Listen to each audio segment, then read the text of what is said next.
2월 14일 금요일입니다. 날마다 하나님의 말씀 앞에 나오신 여러분을 주님의 이름으로 축복합니다. 말씀만이 살 길입니다. 오늘도 말씀의 인도함을 받는 하루 되시기를 축복합니다. 함께 묵상할 말씀은요, 요한복음 12장 20절에서 36절입니다. 명절에 예배하러 올라온 사람 중에 헬라인 몇이 있는데 그들이 갈릴리 벳세다 사람 빌립에게 가서 청하여 이르되 선생이여 우리가 예수를 배우고자 하나이다 하니 빌립이 안드레에게 가서 말하고 안드레와 빌립이 예수께 가서 여쭈니 예수께서 대답하여 이르시되 인자가 영광을 얻을 때가 왔도다.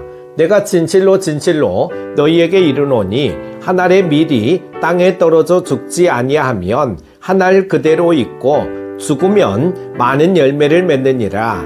자기의 생명을 사랑하는 자는 잃어버릴 것이요 이 세상에서 자기의 생명을 미워하는 자는 영생하도록 보전하리라. 사람이 나를 섬기려면 나를 따르라. 나 있는 곳에 나를 섬기는 자도 거기 있으리니 사람이 나를 섬기면 내 아버지께서 그를 귀히 여기시리라.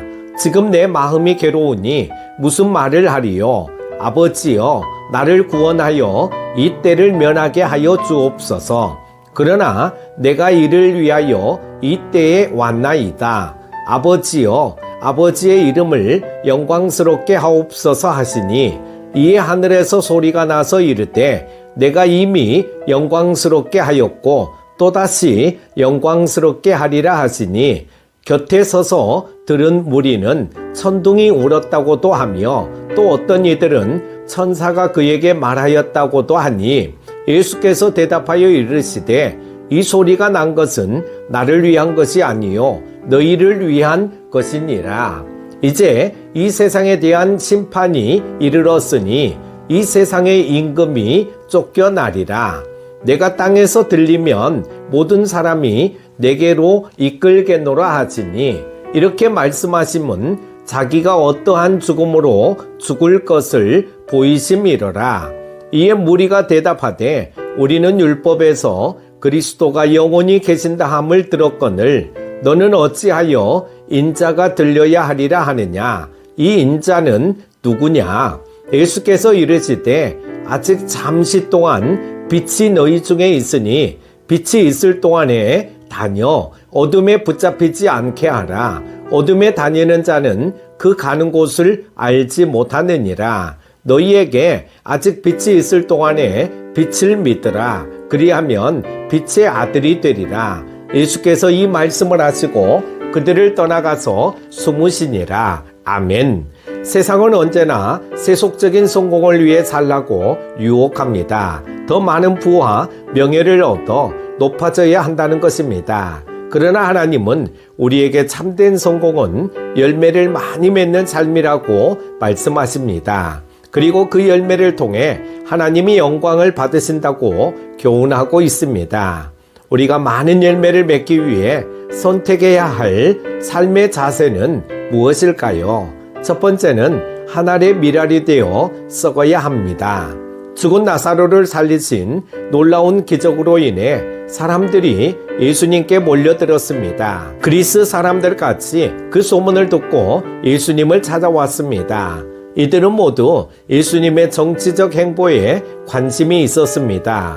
예수님은 당신의 능력과 인기에 힘입어 사람들이 바라는 대로 이스라엘의 왕이 되실 수 있었습니다. 하지만 예수님의 관심은 오로지 하나님이 맡기신 사명에 있었습니다.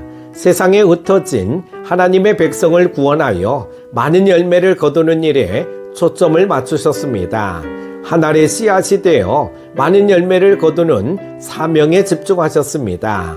로버트 토마스 선교사는 조선 선교의 꿈을 안고 1866년 제너럴 셔먼호를 타고 평안남도 용강에 도착했습니다.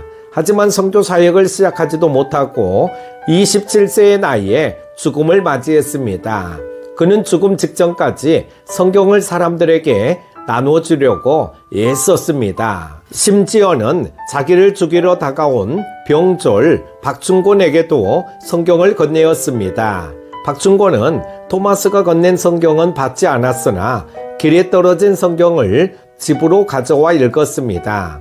그는 하나님의 말씀과 죽음 직전까지 성경을 전했던 토마스의 영향으로 마침내 예수님을 믿었고 안주교회의 일꾼이 되어 많은 사람에게 복음을 전하는 전도자로 살았습니다. 하나님은 토마스 선교사의 죽음을 통해 많은 열매를 맺게 하셨습니다. 이렇듯 하늘의 미랄처럼 주를 위해 자신의 삶을 드린 자들의 희생은 결코 헛되지 않습니다. 두 번째는 빛의 자녀로 거룩하게 살아야 합니다. 예수님은 당신을 따르는 사람은 어둠 속을 걷지 않고 생명의 빛을 얻을 것이라고 말씀하셨습니다. 그런데 십자가의 죽음을 앞에 두신 시점에서 또다시 제자들에게 빛이 있는 동안에 빛 안에서 걸어가라고 당부하십니다. 그렇다면 빛을 따라 산다는 것은 어떤 삶일까요? 사도 바울은 이를 에베소서에서 빛의 자녀들처럼 행하라는 말로 설명하고 있습니다. 과거에 우리가 어둠의 세계에서 어둠의 열매를 맺으며 살았다면 주님을 믿은 후에는 빛의 세계에서 빛의 열매를 맺으며 살아야 한다는 것입니다. 그러면서 빛의 열매를 선과 정의와 진실함이라고 말합니다.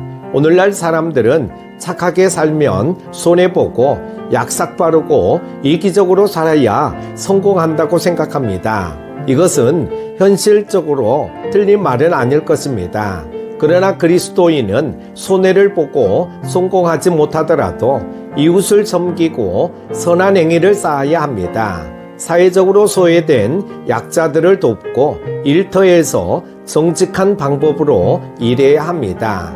이렇듯 선하고 의롭게 사는 삶이 화려한 세상의 성공을 가져다 주지는 못할지라도 주님이 기대하시는 열매를 맺게 할 것입니다. 오늘날 교회는 세상과 크게 다르지 않은 방법으로 세속적인 성공을 향해 달려간다고 비난받고 있습니다.